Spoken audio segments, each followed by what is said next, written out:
Hi everyone, in this video I'll be reviewing the VIOFO A119 Mini 2 Dashcam. I'm Eloy from Stuff Around the House. If you find the content of my channel interesting, please take a moment to subscribe. It only takes a second, it is free, and it will help my channel greatly.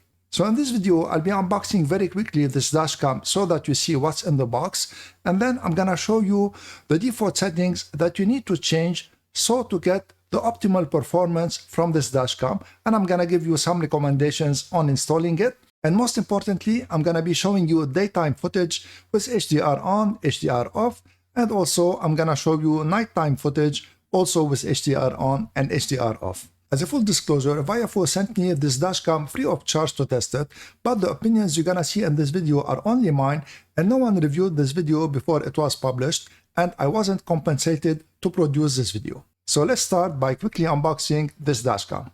The box is of high quality and everything is well packaged. This is a dashcam. It has a protection on the lens. Don't forget to remove it. So this is everything you get in the box. The dashcam, some clear plastic to put on the windshield so that to put the dashcam on. And this is some documentation here. This cable is USB-A to USB-C, so to connect the dashcam to your PC. And this is a prying tool to install the cable. And this is a sticker in case you want to put the dashcam. So this is a second sticker because the dashcam comes with a sticker already. And this is the main power cable. So it goes into this 12-volt adapter that goes in the cigarette lighter of your car. And then you put it like this, and it has two outputs, which is very good. And this is USB-C here that goes into the dashcam. And notice on the back of the dashcam, so the support is at the same time the GPS module. So it is removable like this. Once you stick it to your windshield, you can remove the dashcam if you want to remove it just by pushing it like this, and it can be removed. For the micro SD card, the website says that the camera supports a micro SD card up to 512 gigabytes, but the documentation says that it supports only up to 256 gigabytes. So here I have a 256 gigabytes micro SD card. The important thing is that to choose a micro SD card that is high endurance, so put it here and then press it gently until it clicks in place. The camera comes with default settings. I want to show you what default settings I like to change so that to make the camera work optimally to my liking. These are recommendations on what I like. Feel free to adopt them or not. So connect the camera to the USB-C cable that is provided and plug the other end of the USB-C cable to any 5-volt power adapter. When the camera turns on, it starts recording automatically. You need to stop the recording to go into the menu. So press this button. So now the recording stopped, and go to the menu by pressing this button. So now the first setting is the bitrate. So go with this arrow down and then press this button to go to the bitrate and choose high bitrate. And press OK here. The second setting is that if you hardwire the camera to your car, you need to activate the parking mode. So go to parking mode. And here you need to activate one of the settings. I advise you to put it on time-lapse 3 frames per second. So press OK to go back. The next setting is to change the speed unit in case you want to change it from kilometers per hour to miles per hour. So this is the speed unit. I have it on kilometers per hour. If you want to change it to miles per hour, go ahead. Press this button to go back. And the following setting is the GPS information. So you don't want all the information of the GPS to be recorded. So I'm going to choose coordinate only and then press OK. And now you need to adjust the date and time. So go to date and time here. And if they are not correct, adjust them. And the time zone also. Choose your time zone. Here I already chose mine. And then you have here the voice commands. So here if you want to take note of the voice commands, these are the voice commands that you can say to the camera. So I'm going to demonstrate this to you when I try the camera. For me, the most important one is lock the video. And then you have the frequency. So change the frequency to the frequency in your country. For me, it is 60 Hertz in North America. And then I advise you to format the SD card.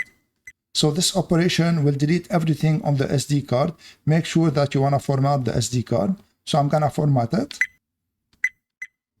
And the last setting that I want to change is that I'm going to put my car number here. the footage will be stamped with my car number. So here, feel free to put your car number, so you can change it like this, and then to jump to the other one, you press here and it go to the other one, and so on. Install the camera in the middle of the windshield and make sure that the lens is not covered by the shade that is usually on the top of the windshield. And also place the camera somewhere in the wipers area, so in case of rain, the camera will always have a clear view. After you install the camera, adjust the lens so that the hood of the car will be barely visible on the bottom of the image. It's a beautiful day in Montreal, and now I'm recording using the microphone of the VIOFO A119 Mini 2 Dashcam. Here I have the HDR off, and this is the sun in front of me, and despite of this, the image is really clear even without the CPL filter. And here I'm showing you the transition from light to dark, and the camera adapts instantly, and the image is really very clear even in the dark, and all the license plates, whether it's light or dark, are clearly identifiable, whether they are in front of me, on the left or on the right. And now I have put the HDR2 on, and this is a shot showing you the transition from dark to light, and here also the camera adapts instantly. And in this shot, the sun is behind me, and you see that the image is really crystal clear, and the camera records all the details. Log video.